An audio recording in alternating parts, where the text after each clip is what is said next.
Hello and welcome to the latest DVIC Q&A session. I'm the new Data Vault Innovators Community Coordinator, Paul. After working with politicians, actors, Olympians, Apple, and social media influencers, I'm really looking forward to working with a community that doesn't need a mnemonic to tie its shoelaces. Joining me today is Julein Redmond, Richard Harris, and James Hartwright from Certus Technologies, and we're going to be discussing data quality.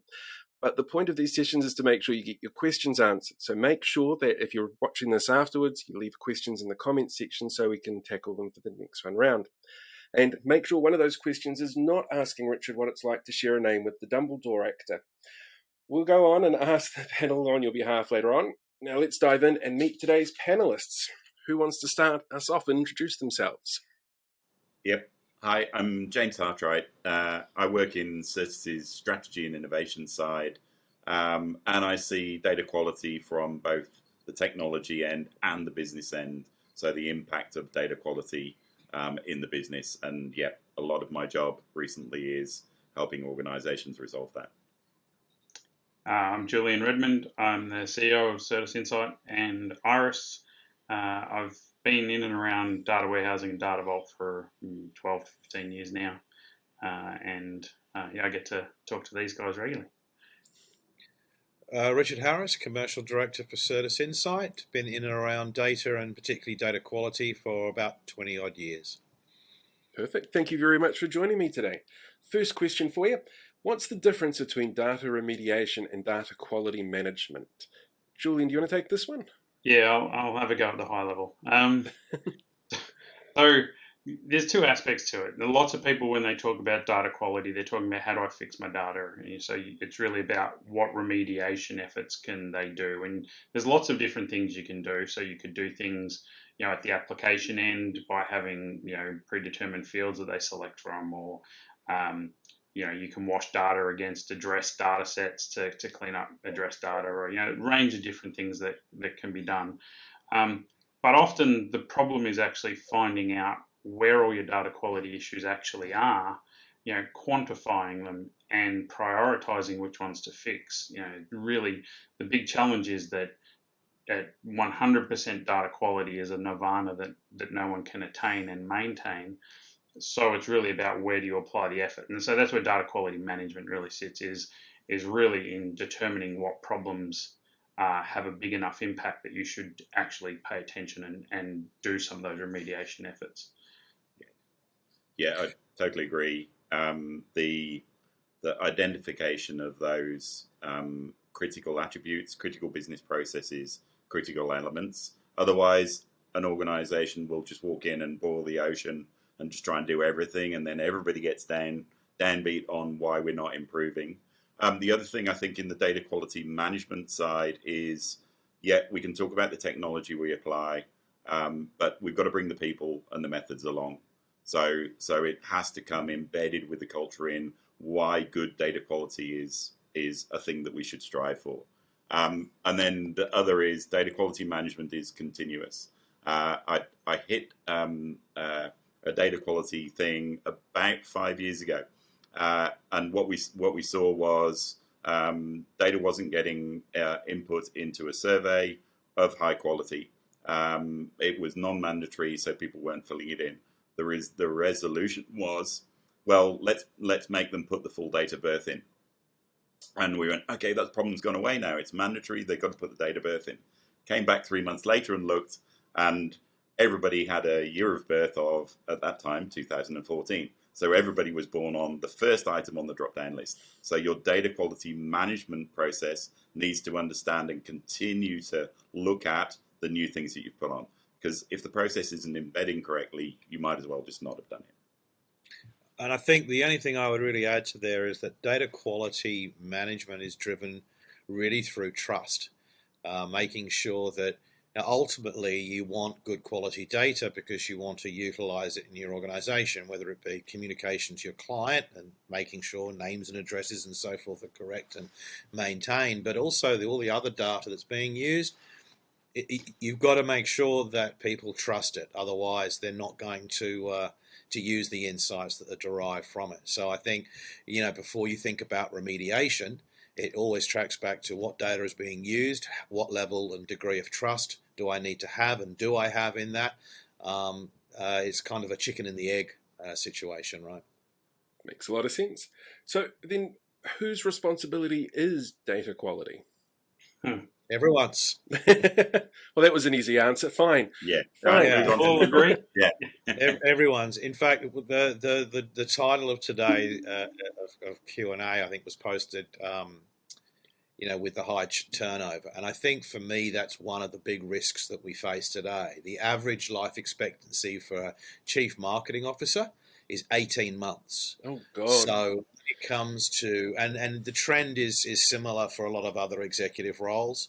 And so one of the problems that we face is that people are not necessarily encouraged to make those strategic decisions. They're looking for the more short-term answers.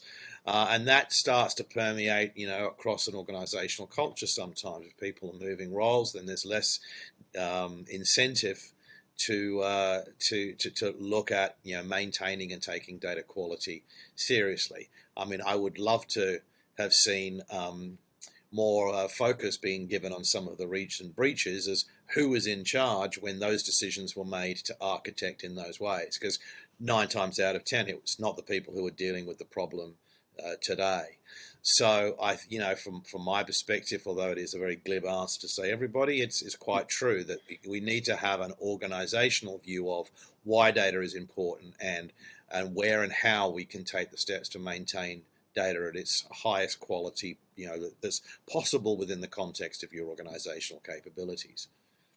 Makes sense. Yeah, I would just say, so you definitely need executive sponsorship for these sorts of things. You're not going to get a framework that monitors data quality over time. As James was saying before, it's an ongoing journey. It's not a single fix.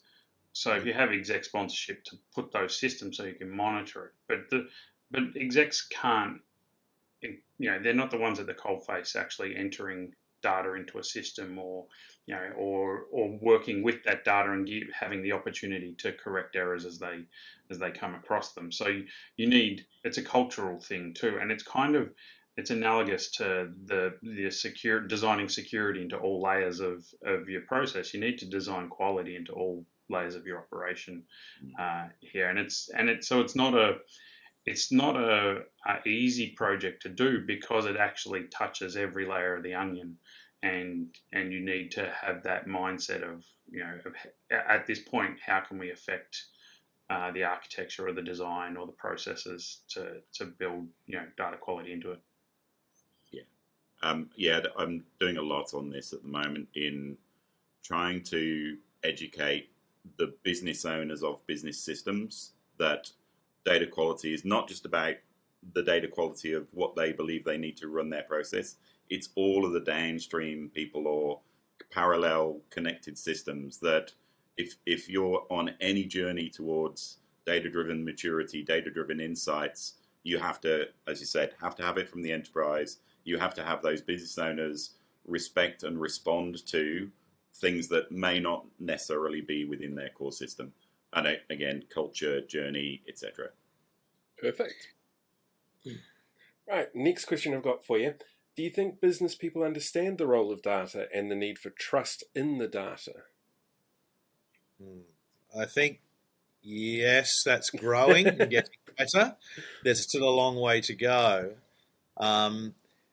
There's been a lot of conversation over I think I heard the expression data as an asset, maybe a decade ago, and it still seems to be a long way off. But I think that if organizations can get to a point where they genuinely view data as the asset, then that will drive a lot more focus across the business. But generally, I think it's improving. I mean, more and more people understand how to use data, how to get insight out of the information that's available, and therefore the importance of trust in that information. So, I don't think I think we are a long way off from it being where we would want it to be. But I think it's getting better and better all the time, and we're seeing that resulting in a lot more focus on projects that we're involved with now, with clients wanting to get on top of their data quality and improve their data governance, which is being driven in a lot of cases bottom up by people in the workforce saying, we need access to better information, we need to be able to trust it, and that's now driving a lot of the new projects that we're seeing coming through. Yeah, I saw a stat yesterday at Chief Data Officer Summit, which said 70% of executives, and this was like across 1,000 executives, understand that poor quality data is not letting them do the things that they want. We just have to get them to chuck us some money so we can set up data quality programs. Now, I know you missed half the conversation, Jules, but was there anything you wanted to add in on this? Well, I was just thinking that one of the things that we've done in numerous organizations is actually help them to understand the impact of data quality by actually looking at the financial impact. So trying to do some financial modeling around what risk they're carrying, because everyone understands you're carrying $10,000 worth of risk or $1 million worth of risk. They find it hard, or lots of non-technical people find it very hard to understand. Well, we have X number of records with these sorts of problems in it, or data typing's misaligned, or a whole range of different things around master data and reference data. It all gets quite hard to conceptualize. But if you say the sum total of those issues is $1 million of risk, and we think by spending 20 grand on the problem, we can alleviate that risk. That is very much a conversation that a business user can engage in. And so that's the way I think to put it in front of managers. I think most frontline business users feel the pain because, they've got to send an email to a customer and they've got 2 different email addresses and they don't know which one's correct, So they're feeling the pain of it. They understand it at that level. It's just really understanding what the major impact to the business is in the long term that is a helpful conversation to have. I had a very strange occurrence today where I had a number of messages from a company that I used to work for, because whoever's taken over in my role has decided to start texting all of their customers. And every single text message that these people got were addressed to the wrong person. So the quality of the data that they're working with is obviously not the greatest. I'm kind of wondering what sort of impacts do you guys see with poor quality data? I had a fantastic example just this week. An organization trying to do a better job of talking to the market and to their existing and new customers. They pulled together a marketing campaign where they were targeting, or they thought they were targeting, new customers with a cashback offer. So basically offering a $100 discount. Unfortunately, it went to existing customers who very quickly said, well, we would like that, please. Yeah. And you can imagine if you send, if it's a $100 discount and 100 people take it up, then that's a big impact. Now you extrapolate that out to potentially thousands and thousands of customers, and then the potential impact to an organization can be very significant. And so, that's a very real example of, just a simple miscalculation in how they've classified information could have resulted in a very, very significant impact to the business. Yeah, my most recent one was actually yesterday, where working on a client in the utilities arena, so looking after physical assets like water, electricity assets. We did the most basic of data quality rules, which is, have you got an install date on every one of your assets? Because if you haven't got an install date, you don't know what the life of that thing is. You can't depreciate the asset. You don't know when to maintain it. And so we did it as this is the rule we always run. It never really comes up with anything. And we found 10% of their assets had an install date from 2076 onwards. Wow. So here's a physical asset that's not even going to be looked at for 40 years. And just the potential impact of that. Now, obviously, there are humans going in and looking at it, but you can't run predictive analytics on it. You obviously can't help finance in working out a repair or replace things. So just that physical thing of saying some process that allowed a future date to be put in and the downstream impact of it. That's a very good point James has made, because the example that I gave is, and James gave as well, these are kind of they're a simple thing that could have been avoided, and they're obvious errors. But a lot of organizations, they're starting to look very seriously at machine learning, predictive analytics. And if you don't have a solid foundation of good quality data, then the decisions that you're going to get, the patterns you're going to see out of machine learning are going to result in poor business decisions. Yeah. And the speed with which automation can affect an organization is obviously far greater as well. Yeah. So it's clear that there's still a lot of fundamentals not being addressed, even though people are starting to dream big about what they can do with artificial intelligence. So there seems to be that mismatch of people just assume, well, if I throw a machine at the data, magic is going to happen, and that's just not the case. No, that's how you run Twitter. That's not how you do other things. Exactly. Or rather, don't. Go on. I've got one boring example, because they're two great operational examples, and then there's a really mundane, boring one. We're working with a finance customer, and they have their regulator they need to report to, and if they are doing the wrong things, there's fines attached. And the customer we're working with discovered that they've been reporting incorrectly because of data quality issues. And if that had continued, they would have had exposure of millions of dollars of fines.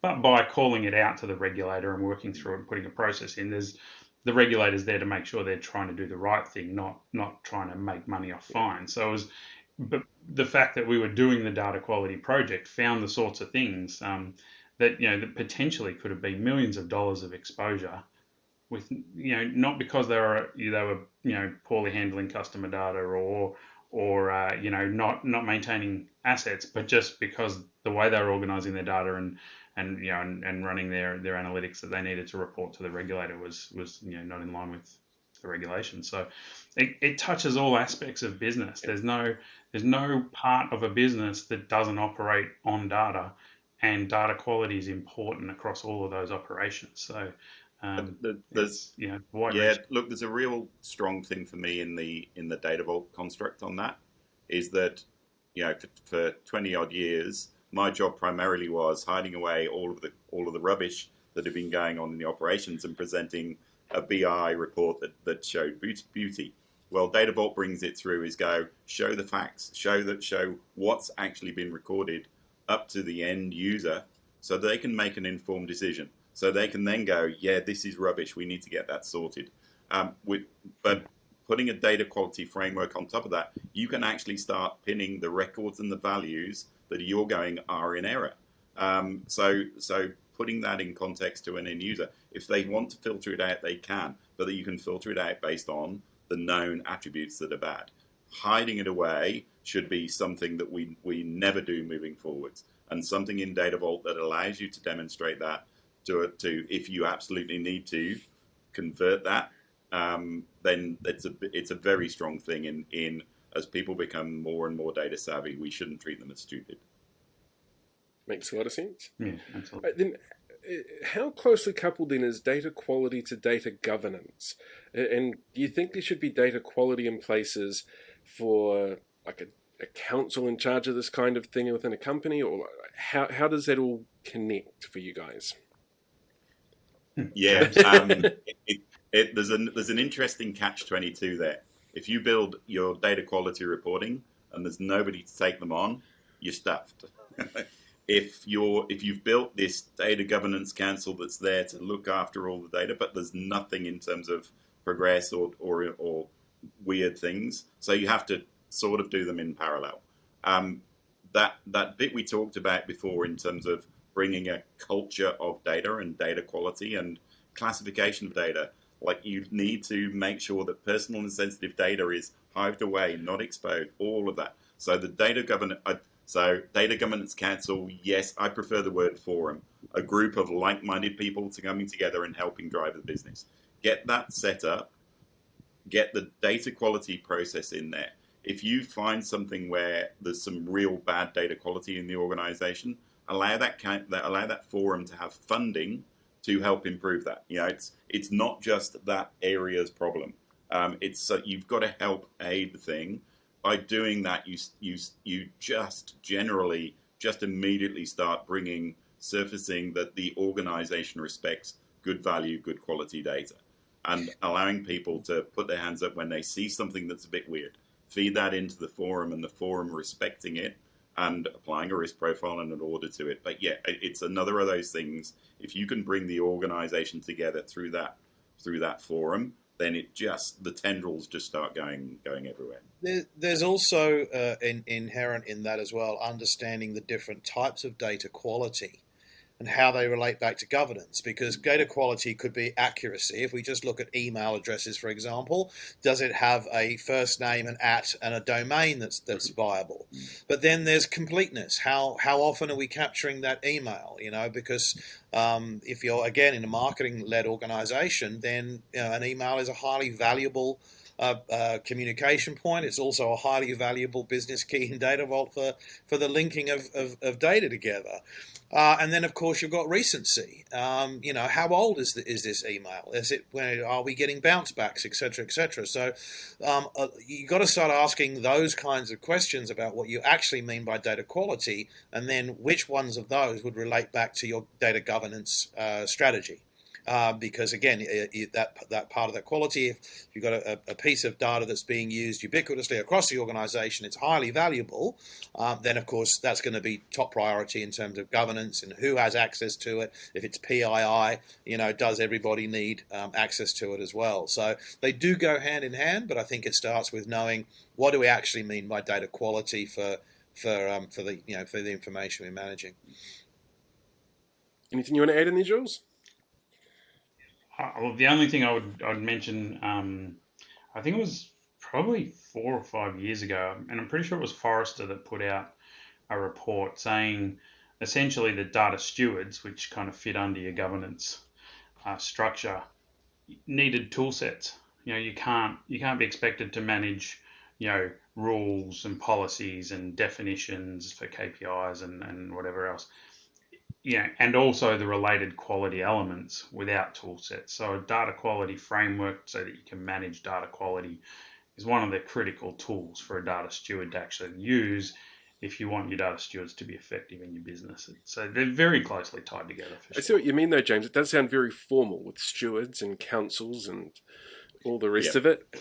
Are there robes? Do we need to be worried? Yeah, there's definitely so data stewards are definitely a guild of people, is like how we do it. And as Jill said, if you can provide them with appropriate tools whereby they can describe a data quality rule in English terms, and that they can then get deployed, and then you can lead that through. And when a data steward's got 300 errors that have been generated, to have those in English terms of you didn't put an install date on this new asset, they can drive that through. I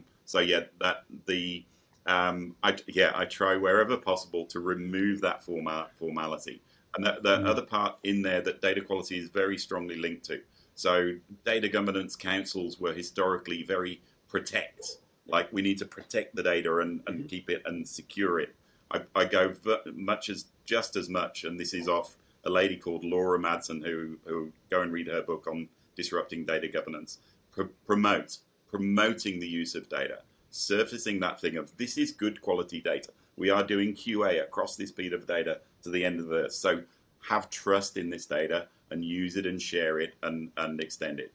So those two things of protect and promote in that forum, I try and do that, brings it more human and less political. Yes. Yeah, I think we've all had enough of politics for 1 year. Yeah. Definitely. So what is data observability and where does that all fit in? Oh, that's another James. Sorry. This is one of my pet things so I work a lot with data scientists, machine learning people, and it's this bit of data never stays the same. Human-driven processes never stay the same. So not just looking at, hey, has the data got when we get I can use gender, MF, male, female, unknown, binary. So you can say, oh yeah, the data's coming through, it's quality, it's got one of these, or it's empty. That's beautiful.